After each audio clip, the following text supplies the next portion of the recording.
বা জানেন না, আমরা মোস্তাফিজের সাথে আলোচনা করেছি। আমরা ওয়ার্ল্ড ক্রিকেট অ্যাসোসিয়েশনের সঙ্গে মিটিং করেছি মোস্তাফিজকে নিয়ে, যে আমরা মোস্তাফিজকে নিয়ে কি কি করতে পারি, আমরা কোন কোন স্টেপ নিতে পারি। ওয়ার্ল্ড ক্রিকেট অ্যাসোসিয়েশন থেকে আমাদেরকে কনফার্ম করেছিল, যদি মোস্তাফিজ চাই ওকে লিগ্যাল অ্যাডভাইজার দিয়ে, তাদের সারা ওয়ার্ল্ডেই লিগ্যাল অ্যাডভাইজার আছে, তাদেরকে দিয়ে তারা বিসিসিআইয়ের সঙ্গে যোগাযোগ করে তার যেই তাকে তো পুরাটা অ্যারেঞ্জ করে দিতে পারবে না, যতটুকু সম্ভব ক্ষতিপূরণ তারা ব্যবস্থা করে দিবে।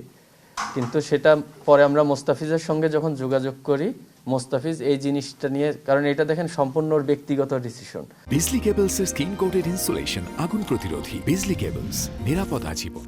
যখন ও বলেছে ভাই এখন আপাতত থাক, যদি আমার প্রয়োজন হয় আমি জানাবো, আমরা সেই জন্যে আমরা এই জিনিসটা নিয়ে আর ফার্দার মুভ করি নেই। আমরা প্রথমে চাই যে প্লেয়ারদের সেফটি অ্যান্ড সিকিউরিটি ইনশিওর করতে, এবং এই দায়িত্বটা সম্পূর্ণ ক্রিকেট বোর্ডের।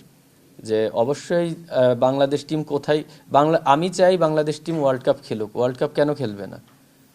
কারণ ক্রিকেটার ভাই এত বড় একটা ইভেন্ট কেন মিস করবে বাংলাদেশ ক্রিকেট প্লেয়াররা? তো এটা নেগোশিয়েট করার দায়িত্ব কিন্তু ক্রিকেট বোর্ডের।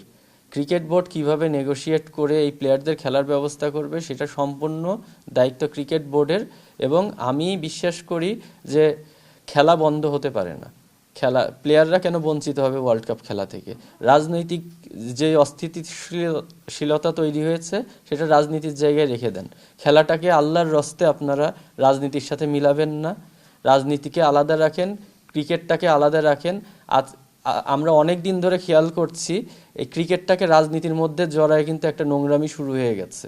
আমাদের ক্রিকেট প্রোটেক্ট করার দায়িত্ব আমাদের। আমরা কোনোভাবেই এই ক্রিকেটটাকে নষ্ট হতে দিতে পারি না। শুধু এখনকার জন্য না, ইন ফিউচার যারা ক্রিকেট খেলবে তাদের জন্য একটা স্বচ্ছ রাস্তা আমরা তৈরি করতে চাই, যেখানে কোনো ধরনের বাধা থাকবে না।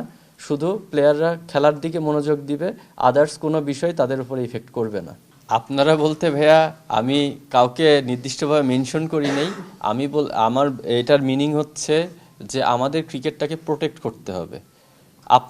আমরা মিলে সবাই যারা ক্রিকেট বোর্ডের সাথে আছেন, তারা সবাই, আমি এটা কেন বলেছি, কারণ আমরা লাস্ট অনেক দিন ধরে কাজ করতে যেয়ে ফিল করছি যে আমরা একটা ক্রিকেটারদের স্বার্থে একটা কিছু করতে গেলে তখন দেখা যায় মানুষ বিভিন্ন অ্যাঙ্গেলে নেওয়ার চেষ্টা করে।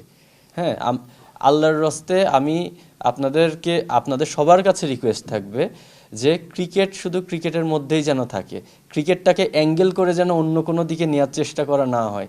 কারণ লাস্ট 1 বছর ধরে কিন্তু আমাদের দেশ অনেক অস্থিতিশীলতার মধ্যে দিয়ে যাচ্ছে।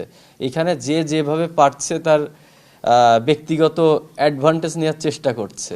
কিন্তু আমরা ক্রিকেট অ্যাসোসিয়েশন আমরা সম্পূর্ণ চাই ক্রিকেটারদের ফেভার করতে এবং ক্রিকেটারদের যে স্বার্থগুলো আছে সেই স্বার্থগুলো রক্ষা করতে। আর এই কাজ করতে যে আমাদের অনেক কিছু পোয়াতে হচ্ছে, আমরা কোনো জায়গার থেকে ঠিক মতন রেসপন্স পাচ্ছি না। আমরা ক্রিকেটারদের স্বার্থে একটা কোনো আবদার নিয়ে গেলে সেটাকে অ্যাঙ্গেল করে অন্য রাস্তা দেয়া হচ্ছে।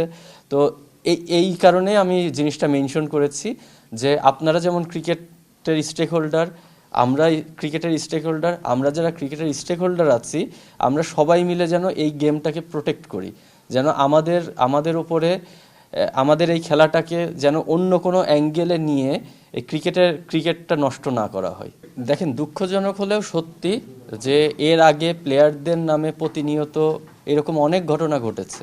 এটা যে রিসেন্টলি ঘটছে তা না, এর আগেও কিন্তু অনেক ঘটেছে, অনেক প্লেয়ার অনেকভাবে সাফার করেছে, কিন্তু সেটা নিয়ে কথা বলার কেউ ছিল না, কেউ কথা বলেনি, জিনিসটা হাইড হয়ে গেছে।